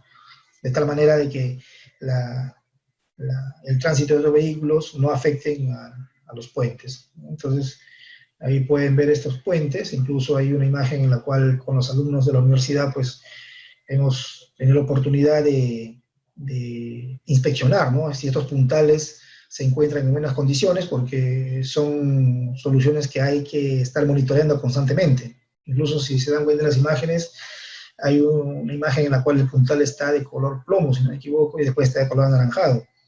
Es porque constantemente hay que ir monitoreando estos elementos, ¿no? Porque si no, pues pierde su función para la cual fue colocado en el puente, ¿no? Luego tenemos el reforzamiento con barras o planchas, que son reforzamientos aplicados a puentes de acero específicamente, ¿no? Porque las barras, o mejor dicho, las planchas de refuerzo van a ser soldadas en elementos metálicos, ¿no? De esa forma es el reforzamiento que mejor se adecua a este tipo de puente, ¿no? O a este tipo de elemento o material. Eso es lo que le decía hace un momento, ¿no? Cuando vamos a reforzar un puente, tenemos que estudiar la tipología estructural y el material que se ha empleado en la construcción del puente, ¿no? De tal forma que podamos ver, o con los resultados obtenidos de un análisis estructural, ver qué elementos cuentan con insuficiencia estructural, de tal manera que podamos reforzarlo, ¿no? Como vemos aquí, dice el reforzamiento de diagonales con planchas. Inicialmente esas planchas no estaban en la estructura original del puente, sin embargo, luego de un análisis estructural, se determinó de que el elemento o estas diagonales, pues, le faltaban capacidad seguramente para la sobrecarga vigente, ¿no? Que es la sobrecarga HL93. Este puente reticulado, si no me equivoco, fue diseñado con la sobrecarga HC20, ¿no? Y como vimos en las curvas, en los gráficos que les mostré, la sobrecarga HL93 está muy lejos de la sobrecarga HC20, por lo tanto, pues, es responsabilidad, pues, ¿no? De los ingenieros, brindar o darle un adecuado reforzamiento a los puentes. Y de igual forma, ¿no? En la imagen de la derecha pueden ver una barra que está colocada en el cordón inferior o brida inferior, ¿no? Como también se le conoce a este elemento del reticulado. En las diagonales se colocaron planchas soldadas, mientras que en la barra o el cordón inferior o brida inferior se colocó una barra tensora. También se puede colocar una plancha de refuerzo, ¿no? Si se podía haber solucionado la falta de capacidad de este elemento con una plancha soldada y era la solución que mejor se adecuaba, podría haberse aplicado, pero también se puede utilizar barras tensoras, ¿no? Porque es un elemento, pues, que ofrece una alta resistencia, ¿no? Y en la imagen de la izquierda pueden ver también este puente reticulado que tiene un refuerzo externo tipo cables que ayudan a mejorar la capacidad del puente. El inconveniente de este reforzamiento con cables externos es que debido al vandalismo, a veces son en muchas ocasiones cortadas por las personas también, por el conocimiento, ¿no? Porque a veces lo comercializan y se lo llevan para otro uso. Y con lo cual, pues, se pierde el reforzamiento del puente. Luego tenemos el reforzamiento con fibra de carbono, que es una solución aplicada a estructuras de concreto, ya sea de concreto armado o preesforzado. Es una solución más limpia, más ya diversificado, que con facilidad, pues, ¿no? Desarrollado por muchos ingenieros, ¿no? Con la intención, pues, de brindarle o aumentar la capacidad estructural de los puentes, ¿no? Entonces, debido a la insuficiencia de capacidad estructural, como vimos en las curvas anteriores de los efectos que da la sobrecarga HL93, entonces nos va a conllevar, y en base a la capacidad nominal instalada con la que cuenta el puente, nos va a llevar seguramente a un reforzamiento con fibra de carbono para puentes de concreto armado o concreto preesforzado, ¿no? Como vemos acá en esta imagen, en este puente de 3 tramos, que ha sido reforzado con fibras de carbono, ¿no? En las vigas principales. Ahora, en esta imagen pueden notar que el reforzamiento aparentemente tiene ciertos deterioros, ¿no? Es porque a este reforzamiento no se le puede dejar expuesto al medio ambiente. Tiene que ser debidamente protegido, con unos aditivos, unos epóxicos que le brinden una protección contra el medio ambiente, ¿no? Este reforzamiento. Entonces, lo muestro como una, digamos, como una lección que se debe tener en cuenta cuando se suministra un reforzamiento en los puentes de concreto con esta solución, ¿no? Que fue la solución que se aplicó en el viaducto de tren eléctrico, en los pilares. Sin embargo, a estos pilares no se le dejó expuesto el reforzamiento con fibra de carbono, sino que se le aplicó una protección. Por lo tanto, la fibra de carbono no se encuentra expuesto en primer lugar, ¿no? a los efectos del medio ambiente, que puede ser el sol, y tampoco al vandalismo de las personas que por desconocimiento a veces deterioran los elementos de refuerzo. Con respecto al análisis de puentes mediante el uso del programa CS Bridge, del software, lo que comenté hace un momento, ¿no? A medida que hemos ido avanzando en la ingeniería de puentes, y ha ido avanzando también el uso de ciertas herramientas de análisis de puentes. Como dije también hace un momento, en las especificaciones estándar, en esas épocas, no había un software que permita de repente modelar un puente de manera espacial o global con todos sus elementos, de tal manera que se pueda visualizar un adecuado comportamiento, ¿no? del puente. Y simplemente habían métodos aproximados de cálculo de acciones internas, como fuerzas axiales, momentos flectores o fuerzas cortantes, según el tipo de estructura que estamos analizando, ¿no? Entonces, en la actualidad, pues, tenemos el uso de diferentes herramientas, ¿no? En este caso, mencionando al programa CS Bridge, que es de uso amigable, que nos permite elaborar modelamientos estructurales de puentes de forma dinámica, de tal forma de que, por decir un caso, ¿no? Nos olvidamos de colocar vereda al puente, le colocamos la vereda y automáticamente las acciones internas en el puente se actualizan, ¿no? Por ejemplo, de repente queremos cambiar una baranda al puente y queremos colocarle un elemento tipo New Jersey que tiene un mayor peso, le colocamos automáticamente y el puente, pues, el software se encargará de darnos los resultados actualizados ante esta nueva solicitación, ¿no? Entonces, esa es la ventaja de usar un software para analizar una estructura. Podemos ingresar cargas, retirar cargas, ya sea carga permanente o una carga transitoria, que son las cargas móviles, ¿no? Como dije hace un momento, en los puentes, por lo general, utilizamos cargas estandarizadas, de acuerdo a los códigos de diseño, pero también podemos ingresar una carga móvil reglamentaria, ¿no? Una carga, digamos, que se encuentra indicada en un reglamento nacional de vehículos, o también podemos ingresar una carga especial. Entonces, para cualquier condición de carga que ingresemos al puente, entonces el software automáticamente nos debería mostrar los resultados de esta solicitación, de esta carga, perdón, ¿no? De tal forma de que podamos proyectar el puente o tener los elementos de seguridad para continuar con el diseño, porque el programa es una ayuda o una herramienta de ayuda para el análisis, ¿no? También puede diseñar, pero es una gran herramienta para el análisis estructural. ¿Sí? Luego de ahí continuamos con el diseño, que es otra etapa del diseño estructural en forma global, ¿no? que estamos desarrollando o que vamos a desarrollar. Entonces, con la ayuda de este software, pues podemos modelar puentes de concreto, ya sea concreto armado, concreto preesforzado, incluso puentes con vigas metálicas, según sea el tipo, ¿no? de puente que queramos analizar. Y como vemos aquí en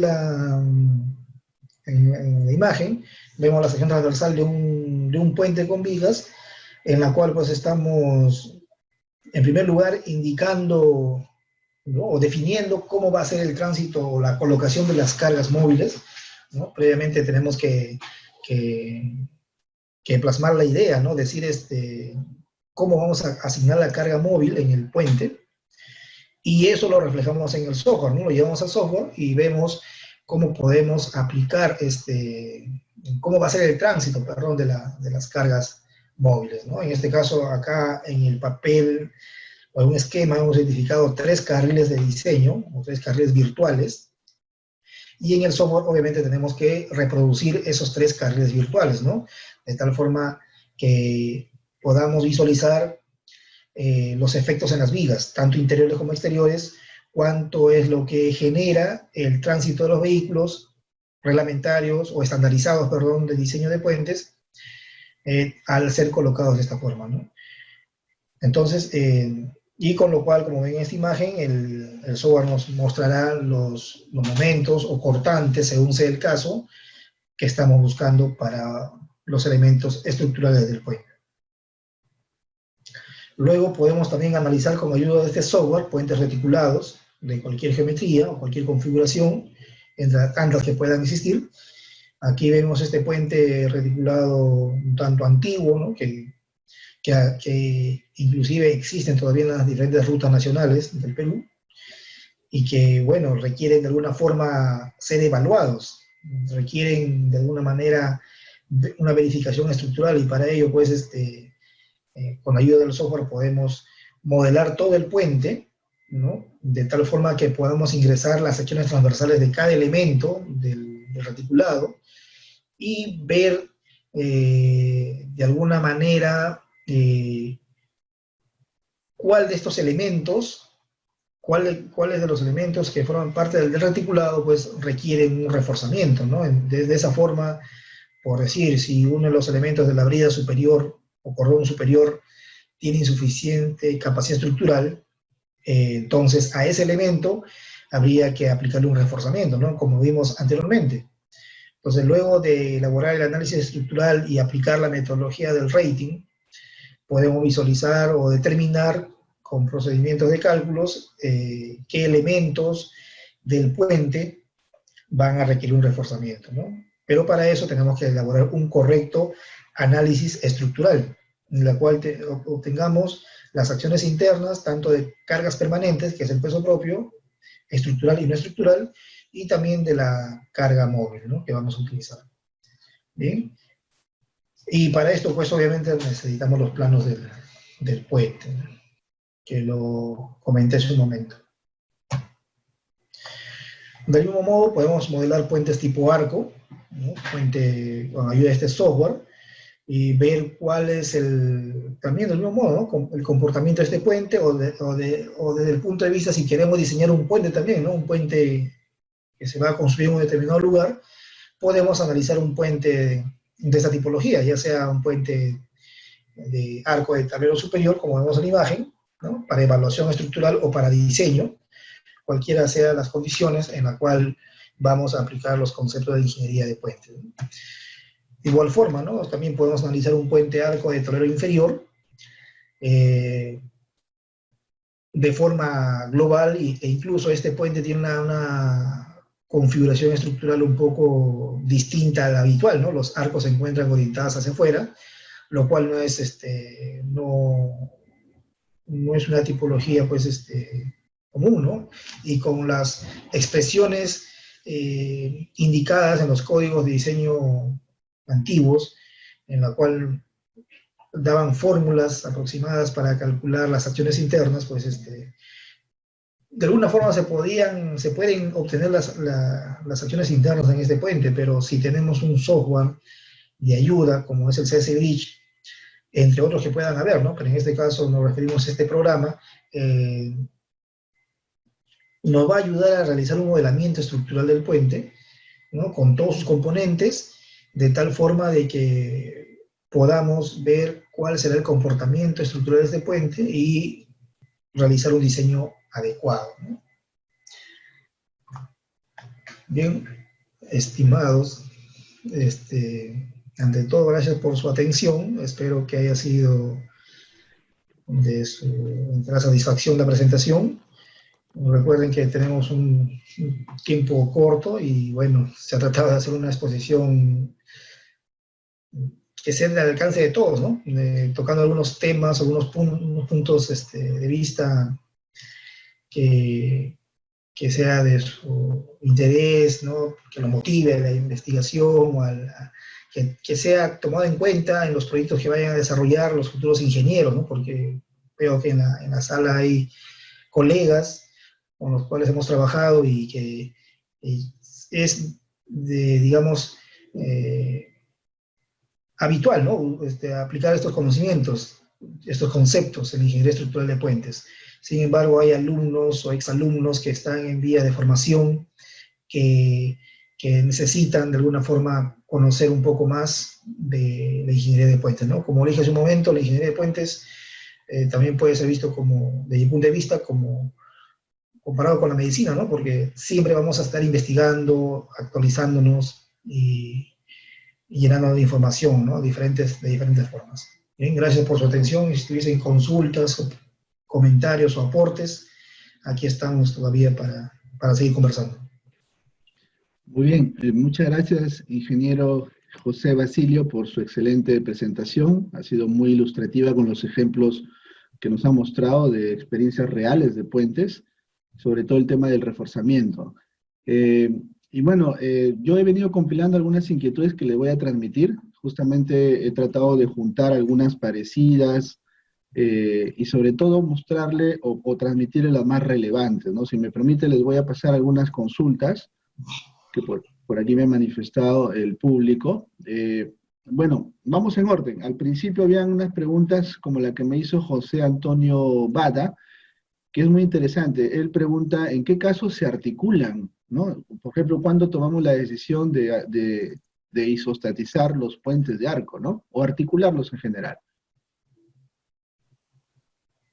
¿Puede repetir la pregunta, por favor? Sí, ¿en qué casos se articulan los puentes de arco? O sea, se les ponen rótulas. Ah, lo que le había comentado hace un momento, ¿no? De proceso constructivo se refiere. Me imagino que eso. Exacto, exacto, sí. Claro, eso es para el abatimiento, únicamente para...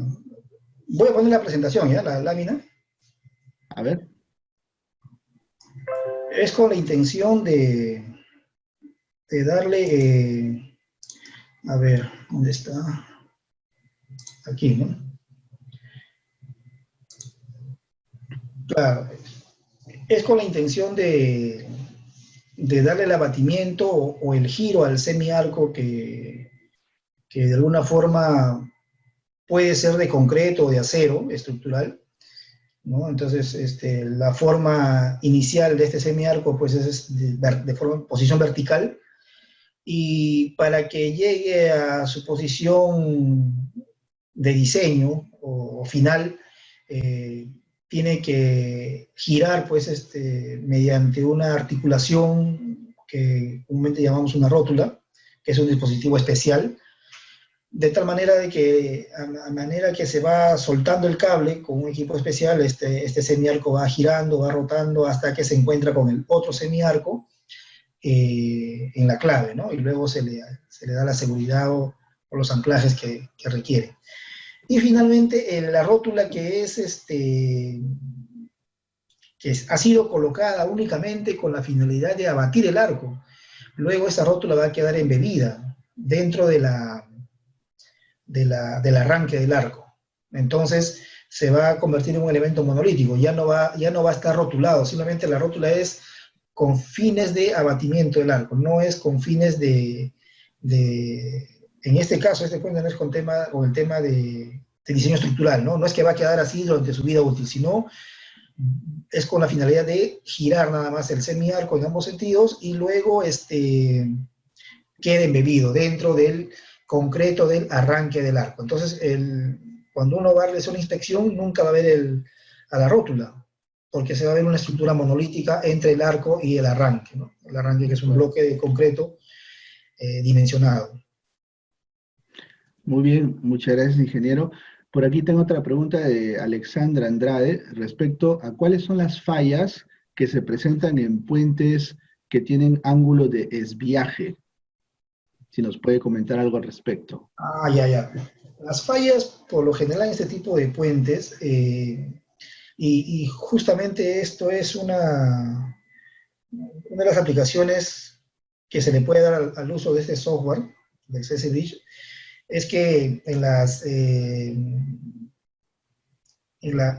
especificaciones de diseño de puentes, eh, ya sea el método estándar o el LRFD, tenemos fórmulas aproximadas para cálculo de acciones internas, ¿no? Puede ser en la losa, en la viga, y nos dan ciertas formulaciones o ciertos criterios para, digamos, cuando tenemos ángulo de viaje, ¿no? Nos dicen aplicar estas fórmulas, estas condiciones para poder calcular algunos ajustes o correcciones en cuanto a los momentos flectores o las acciones internas en general debido al ángulo de viaje. Pero una de las formas en la cual podemos de repente visualizar de una forma más óptima y adecuada en dónde va a darse una posible falla de un puente con el viaje es haciendo uso de este software, ¿no? Porque vamos a visualizar las concentraciones de esfuerzos en estas esquinas, en las esquinas donde está el desviaje, de tal forma de que si visualizamos gráficamente con la ayuda del software, donde se está dando una mayor concentración de esfuerzos, ya sea en la losa o en la viga, entonces vamos a suministrarle el reforzamiento necesario en esta zona, ¿no? Lo que de repente, en algunos casos por desconocimiento, haciendo uso de las fórmulas aproximadas de los códigos de diseño, de repente se obvia estas formulaciones o estas recomendaciones para obtener las acciones internas en la estructura, de repente se obvia el suministro del acero en estas zonas de máximas concentraciones de esfuerzos, lo que ocasiona pues que durante la vida útil de la estructura empiecen a presentar fisuras, grietas, ¿no? O algún otro tipo de fallas debido a estas concentraciones de esfuerzo, ¿no? Que, claro, vuelvo a repetir, se puede visualizar mejor con la ayuda de un software. Claro, porque ya es un modelo tridimensional, ¿no? Y exacto. Además, se pueden tomar en cuenta a veces hasta las fuerzas centrífugas que ejercen las cargas vehiculares, ¿no? Claro, sobre todo también para esos casos, ¿no? Para puentes curvos, de alineamiento curvo, también el uso de este software pues, nos ayuda a mejorar de alguna forma, de un punto de vista gráfico, ¿no? Ver las acciones internas en toda la estructura, ¿no? Esa es la ventaja de estas herramientas.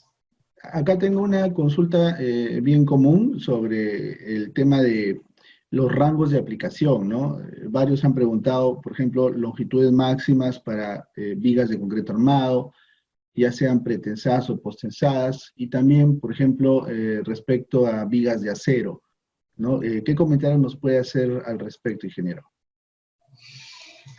Ya, bueno, ese es un tema muy interesante, muy, digamos, desde el punto de vista de conceptos que en realidad no solamente un ingeniero estructural debería estar familiarizado, ¿no? Sino en realidad todo ingeniero civil, ¿no? De forma en general, ¿no? Porque durante nuestra formación académica, ¿no? En la escuela de pregrado, pues nos enseñan el comportamiento de diferentes materiales, ¿no? Del concreto armado, el concreto preesforzado, el acero.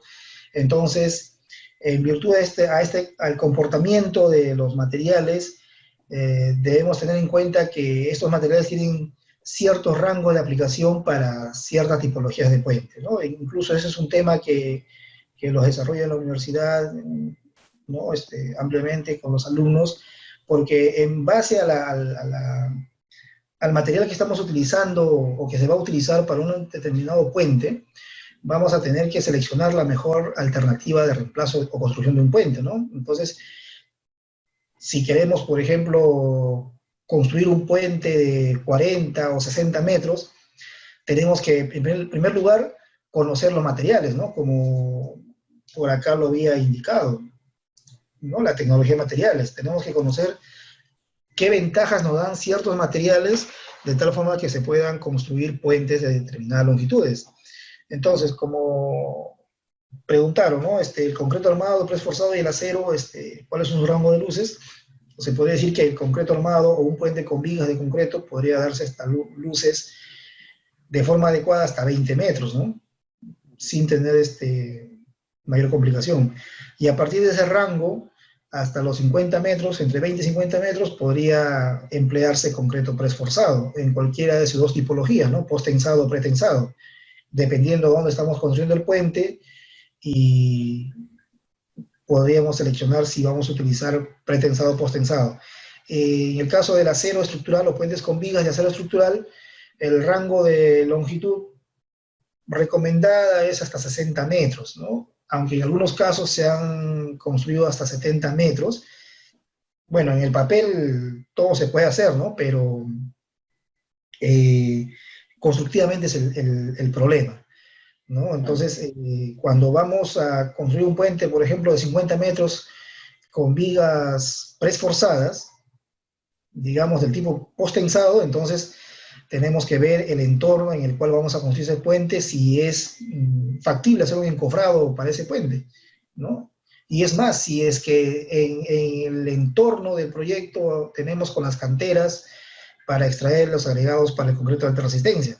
Entonces, todos esos aspectos que están relacionados con los materiales tenemos que estudiarlo para poder determinar la mejor tipología de puente. Entonces, es por eso que a veces optamos por acero estructural, ¿no? Que es el material que más ventajas nos da en la construcción de los puentes, ¿no? Y el método de lanzamiento o de colocación de las vigas metálicas en la subestructura, pues hay diferentes métodos constructivos que nos ayuda bastante.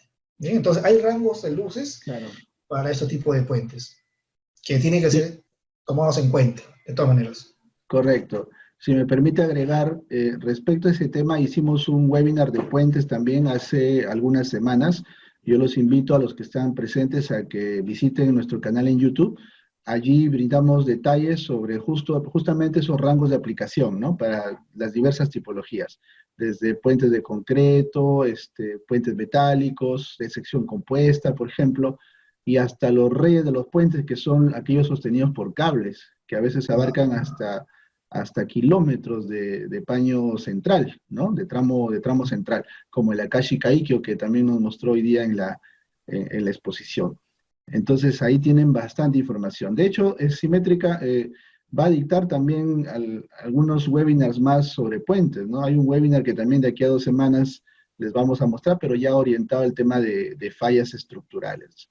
Yo quería simplemente agregar justamente el tema central de la charla de hoy día y aprovechar para comentarles de que también en Simétrica hemos organizado este curso que hemos denominado Análisis y Diseño Estructural Automatizado de Puentes con CSI Bridge, que es un curso de 24 horas con clases en vivo y que lo estamos haciendo con nuestro expositor del día de hoy, el profesor José Manuel Basilio, va a ser quien va a justamente dictar este curso.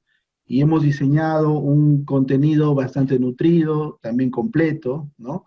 Para poder no solamente abarcar la teoría de diseño de puentes, todo esto que está basado en el análisis por líneas de influencia o el diseño con las especificaciones del LRF, sino también la manera de cómo automatizamos el modelamiento, el análisis, el diseño y la evaluación estructural de puentes, ¿no?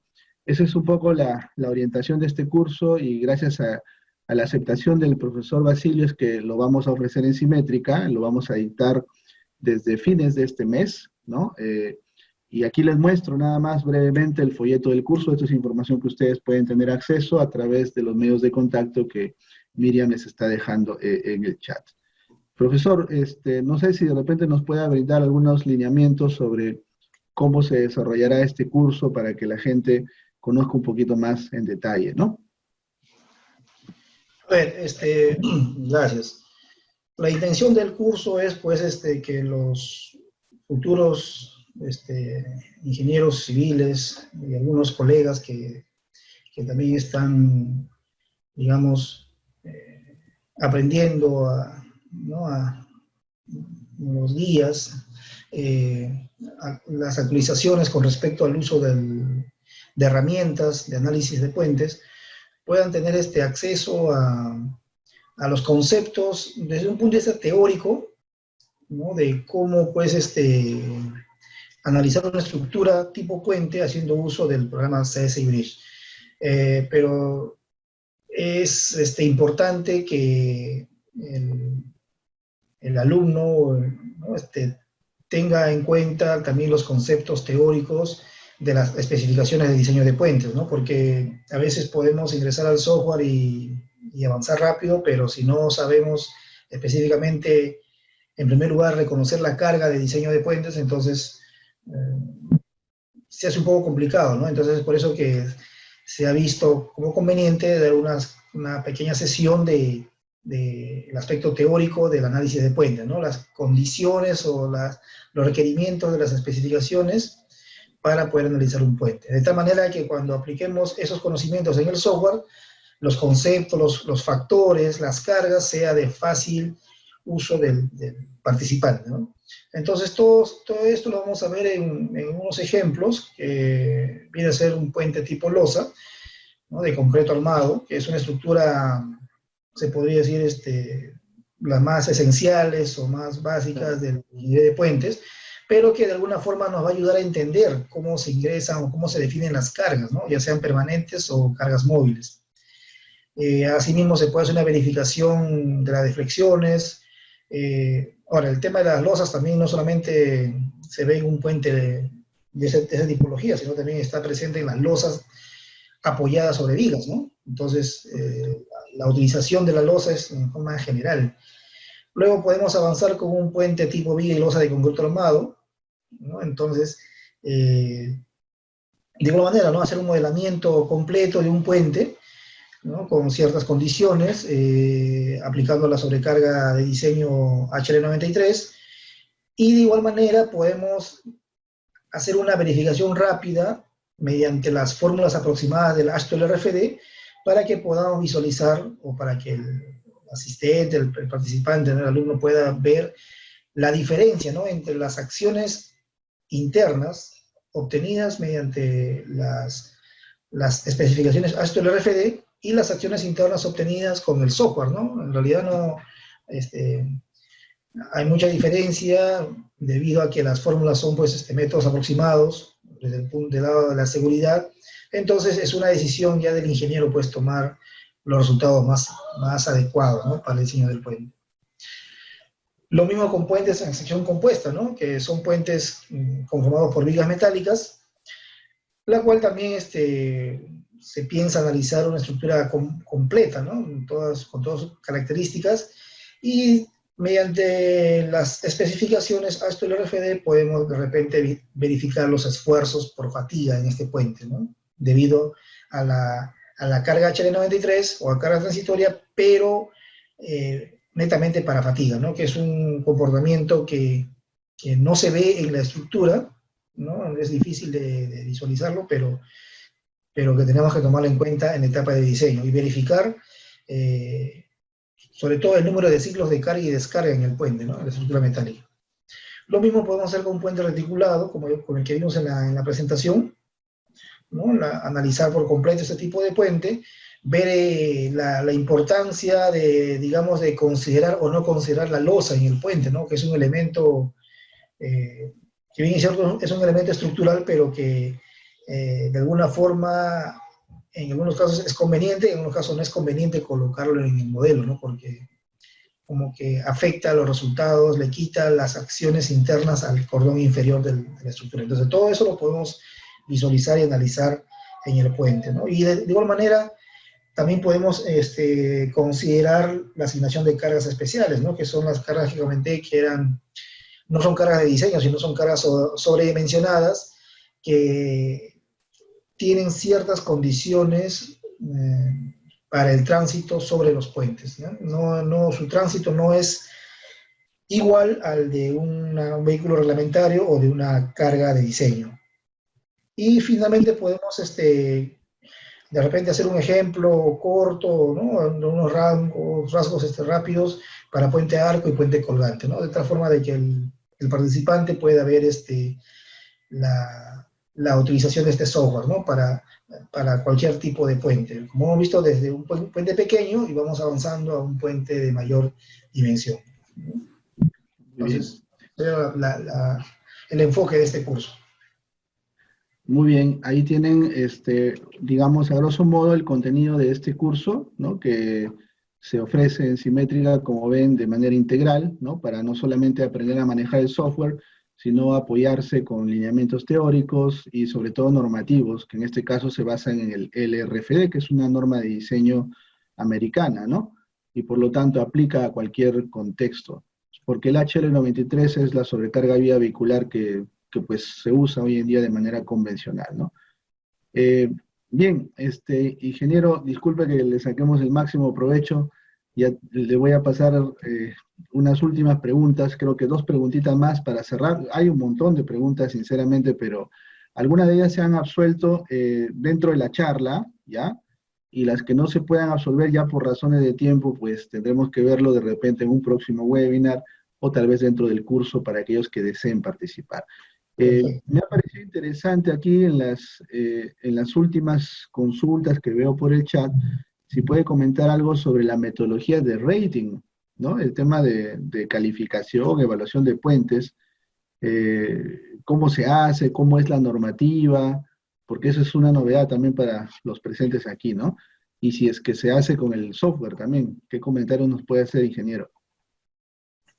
A ver, en realidad, a ver, la metodología del rating es una metodología de evaluación de puentes contenida en el Manual de Evaluación de Puentes elaborado por el Comité AASHTO, ¿no?, de Estados Unidos, al igual que las especificaciones AASHTO del RFD para diseño de puentes. El mismo Comité AASHTO ha elaborado digamos, unas directivas para la evaluación de puentes existentes, ¿no? Entonces, en principio, pues, esta metodología lo que busca es, a través de un rating, de un número, un valor escalar que tiene solamente dos rangos, ¿no? O puede ser mayor a la unidad o menor a la unidad. No hay otro rango, no hay otro resultado que se pueda obtener con esta metodología. O bien es mayor a 1 o menor a 1. Entonces, obviamente aplicando una fórmula, ¿no? Entonces, ¿qué nos da este resultado? Si es mayor a la unidad, nos va a indicar que el puente tiene capacidad estructural, ¿no? En base a la capacidad nominal instalada del puente, o sea, quiere decir la capacidad nominal que cuenta el puente.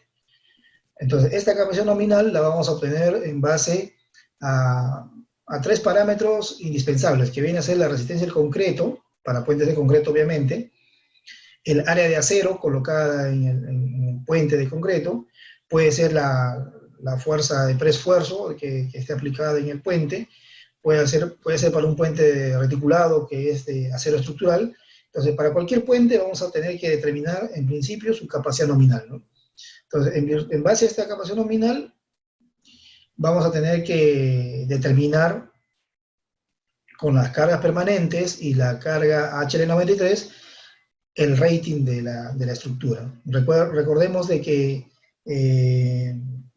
esta metodología, como dije en su momento, es elaborado por el Comité AASHTO. Entonces, para poder desarrollar esta metodología, necesariamente el usuario o el ingeniero tiene que tener los conceptos bien claros de las especificaciones AASHTO del RFD.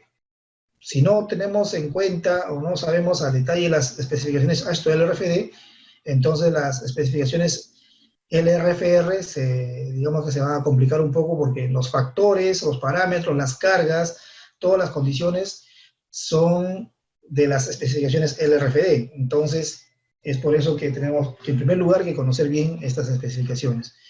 Luego, la aplicación de la fórmula, el procedimiento de obtener el rating es más rápido, pero todo parte de los conceptos de las especificaciones HTOL-RFD.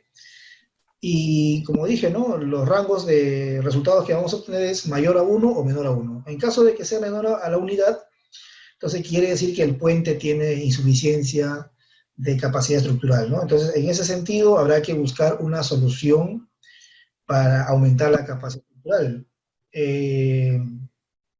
Por ejemplo, pues si nos da un rating de 0.8, 83, según lo que se obtenga, entonces, y dependiendo del tipo de puente, ¿no? Si estamos analizando un puente de concreto armado, por ejemplo, en el cual, de acuerdo a las condiciones que tiene el puente, la cantidad de acero suministrado, la resistencia del concreto y otras propiedades más, nos da un rating, tendremos que buscar una solución la cual podría ser el reforzamiento con fibra de carbono, de tal manera de que la capacidad nominal aumente.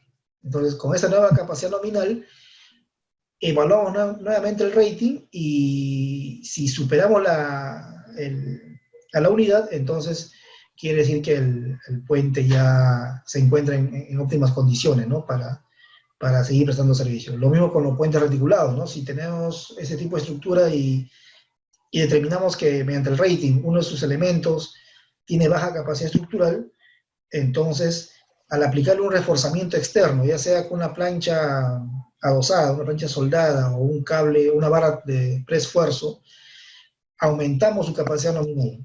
Entonces, al aumentar la capacidad nominal, el rating va a aumentar. ¿Bien? Entonces, de tal manera de que el puente va a seguir prestando servicio.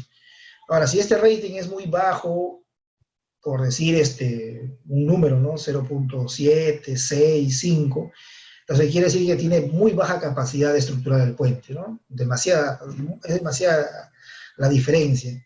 Entonces, elevar ese rating para que sea mayor a la unidad resulta muy costoso, ¿no? Entonces, hay que tomar una decisión a veces en la cual ya nos conlleva a reemplazar el puente, ¿no? Reemplazar el puente por la baja capacidad estructural, o en su defecto también se puede restringir la capacidad vehicular.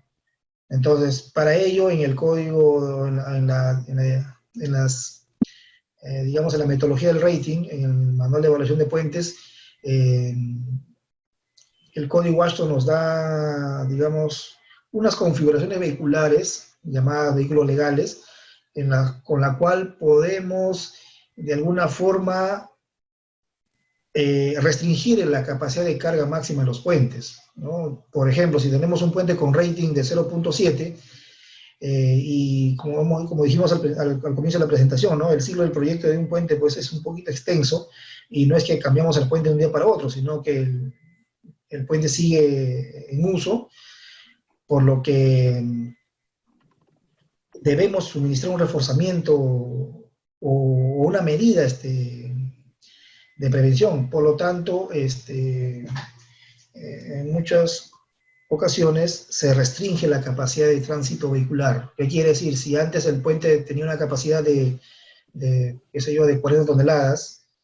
ahora se podría restringir a una capacidad de 30 toneladas o 25 toneladas como carga máxima. De tal manera de que no presente daños estructurales o no colapse, ¿no? Por insuficiencia estructural.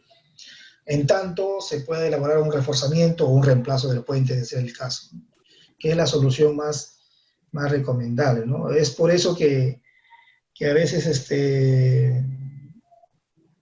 en algunos puentes se ven letreros, ¿no? Que dicen capacidad máxima cierto tonelaje, ¿no? Pero a veces se coloca un letrero sin haber hecho un estudio, simplemente se pone, ¿no?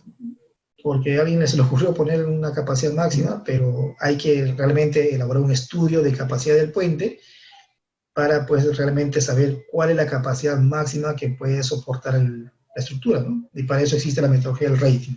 En realidad es un tema muy amplio y el software también lo puede desarrollar. Y tiene su aplicación para poder